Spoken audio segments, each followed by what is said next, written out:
Oh, come on, Mom. It's 6 fucking a.m. Ooh. Fucking light. Come on. You know I had some beers. Oh yeah, excited about the fair. Yeah. I'm excited about Luca's ass.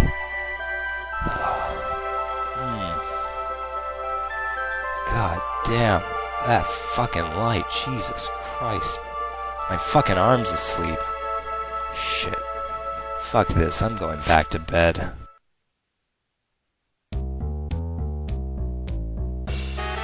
Welcome to the twisted tales of Spike McFang, gentlemen's, and sandwich makers for gentlemen's.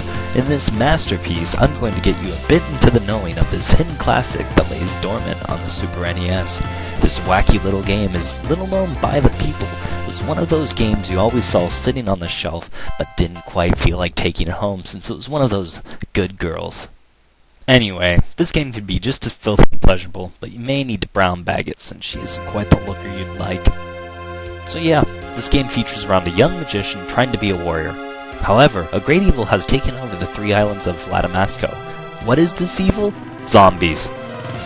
A guy known as General Von Hessler, backed by his dark magic and his zombie army. It's up to you, some Ewoks, the Batmobile, a tranny named Rudy, to save the 3 islands, defeat the zombie army, and to thwart General Von Hessler's plan for world domination.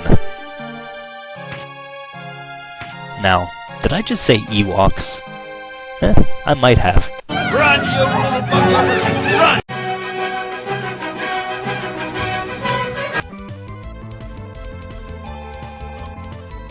The Batmobile? Could be a possibility.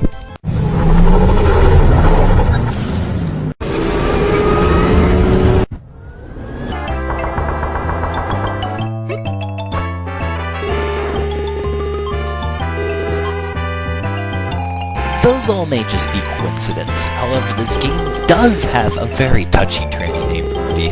That is, believe it or not, Von Hessler's son.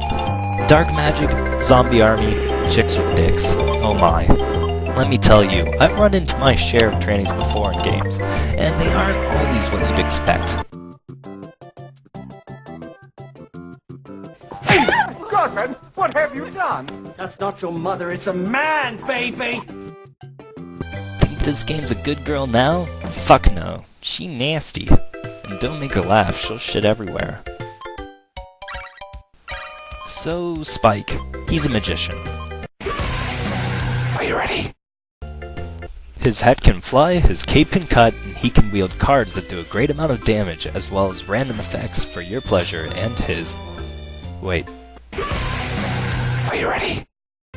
What really adds to the fun is, of course, all the upgrading you can do in this game. Don't like the style or straight flight pattern of that hat? How about we fag it up a bit, make it curve and sprinkle glitter instead? Well, if you want to dish out a few hundred coins, we can make that makeover happen, sweetheart. As your life bar goes, you have tomatoes. 4 tomatoes in all equal 1 full health bar. As your level increases, you gain another bar of 4 tomatoes. Seems like a lot? Not really.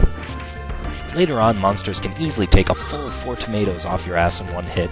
Throw in the chaotic nature of most of these mobs, and it can be quite challenging than first considered, so just be careful. Items you can pick up in the game include keys, tomatoes, and coins. Health comes in the form of either small tomato or large tomatoes. Originally it was supposed to be hearts, but due to it being an adult type of deal with hearts, it was changed to tomatoes. I do enjoy the tomatoes a bit more than hearts though, as it matches the cartoony kid-like vibe from the game and only seems to add to its charm. But anyway, coins also appear from dead monsters, coming in small, medium, and large.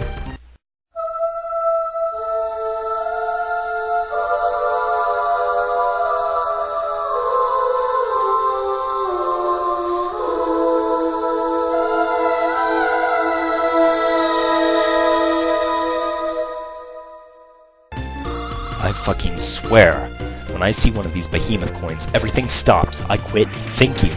All I can think of is how I can get point A, Spike McFang, to point B, make a fucking coin, in as fast and as little time as possible. In fact, this coin is so large, I'd say it equals one of those moments where you quit listening to friends and family. You zone out. That time between Spike walking towards the coin and actually picking it up is a dead zone. Nothing happens between that time other than how you'd better get to it before it disappears. God help you if it disappears.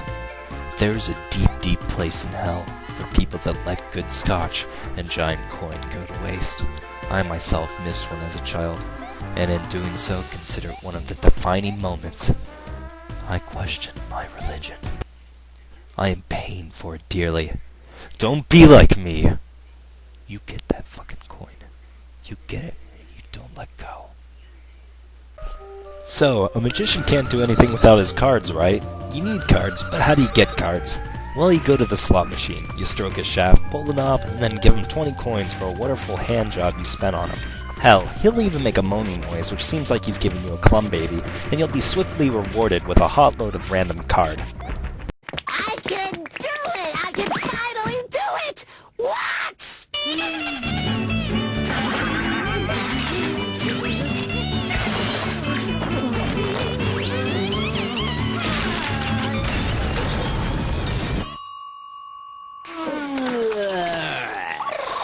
I present to you all my clum babies. Let's go on to cards. What the hell can Spike do that others can't? Well, let's have a look. Animal card. This card turns all of the weaker monsters into animals. You can pick these animals up, although it serves no purpose. Flying Hat card. When using the Flying Hat card, Spike hides inside his hat and flies around immune to damage. Unfortunately, inside his hat, he cannot hurt monsters, making the use of this card limited. Transport card. Using this card transports you to Professor Steam, so that you can shop, save the game, or even save your ass if need be. Time card. The time card stops all weaker monsters from moving so that you can unleash the assault on them. Angel card. This card summons a small angel to put the hurtin' on your foes. With single target enemies, this card can be very damaging. Bat card. This bat card throws 4 bats that home on your prey and do a good amount of damage.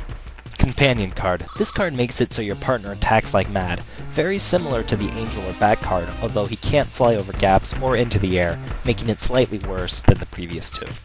Invisicard. Once used, you'll become untouchable, and also able to hurt the monsters, making this card fairly useful. Fire card. This card sends out 3 smiling, swirling fire orbs to cause decent amount of damage to the monsters. Ice card. This ice card sends out huge crystal formations from the ground to do great amounts of damage to a few enemies at random and in turns.